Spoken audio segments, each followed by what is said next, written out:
Sat. August 8, 2026. Topic: Leaders or ringleaders.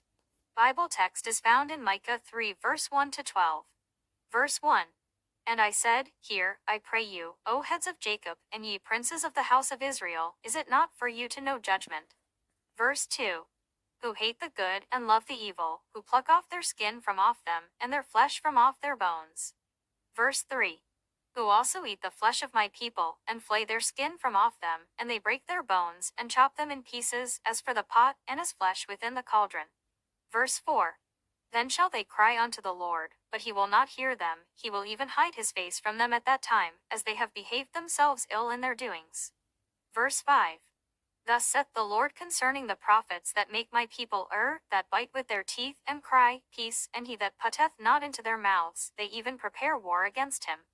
Verse 6. Therefore night shall be unto you, that ye shall not have a vision, and it shall be dark unto you, that ye shall not divine, and the sun shall go down over the prophets, and the day shall be dark over them. Verse 7. Then shall the seers be ashamed, and the diviners confounded, yea, they shall all cover their lips, for there is no answer of God. Verse 8. But truly I am full of power by the Spirit of the Lord, and of judgment, and of might, to declare unto Jacob his transgression, and to Israel his sin. Verse 9. Hear this, I pray you, ye heads of the house of Jacob, and princes of the house of Israel, that abhor judgment, and pervert all equity. Verse 10. They build up Zion with blood, and Jerusalem with iniquity. Verse 11. The heads thereof judge for reward, and the priests thereof teach for hire, and the prophets thereof divine for money, yet will they lean upon the Lord, and say, Is not the Lord among us? None evil can come upon us. Verse 12. Therefore shall Zion for your sake be plowed as a field, and Jerusalem shall become heaps, and the mountain of the house as the high places of the forest. Key verse. The heads thereof judge for reward, and the priests thereof teach for hire, and the prophets thereof divine for money, yet will they lean upon the Lord, and say, Is not the Lord among us? None evil can come upon us. Minus Micah 3 verse 11. Message. Captain John Hawkins Simpson once built a house on the Canford Cliffs, near Bournemouth, England. He chose a site that was too close to the edge of the cliff. Concerned friends and neighbors warned him of the danger of siting the building there, considering that landslides frequently occurred along the coast, and the weight of the house would cause a disaster.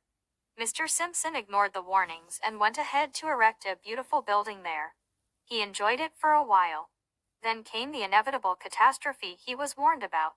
What remains of that house now is known as Simpson's Folly, a heap of ruins on the beach. In today's text, the obstinate attitude of the Jewish leaders, both the princes and the prophets, is similar to that of Simpson. Prophet Micah decried, in the strongest terms, the egregious sins of these leaders who had actually become ringleaders. The princes or governors of the people had become so callous, covetous, and corrupt that they were compared to ravenous animals. They shunned divine counsel and sued for wickedness, and God resolved that he would ignore their prayers. The so-called prophets in the land had become exploitative, fleecing, yet flattering the people. They chose to walk in darkness, and God decided he would keep them in the dark, shutting them out of divine revelation and inspiration. This terrible scenario provoked a holy zeal in prophet Micah, who, full of power by the Spirit of the Lord, denounced the people's transgressions, in contrast to the flattering prophets. The impunity of the ringleaders of Micah's day is not different from the prevailing disturbing carriage of today's greedy leaders and desperately materialistic and flattering so-called gospel ministers. These self-styled prophets are leading multitudes of ignorant people away to perdition. However, like the case of the corrupt prophets and seers of Micah's time, they will not escape God's righteous judgment, their self-deluding confidence notwithstanding. As you reflect on this matter, it is only fitting for you to examine your position on it. Are you part of the ringleaders? Are you deceived because of your penchant for flatteries? Why not learn from Simpson's folly? On the other hand, are you spirit-filled and bold, like Micah, to declare the truth? Do you have ears for the sound word of God? Thought for the day. Refine it as you may, stubbornness against God will never produce gain. Bible in 1 year. John 19-21. God bless you.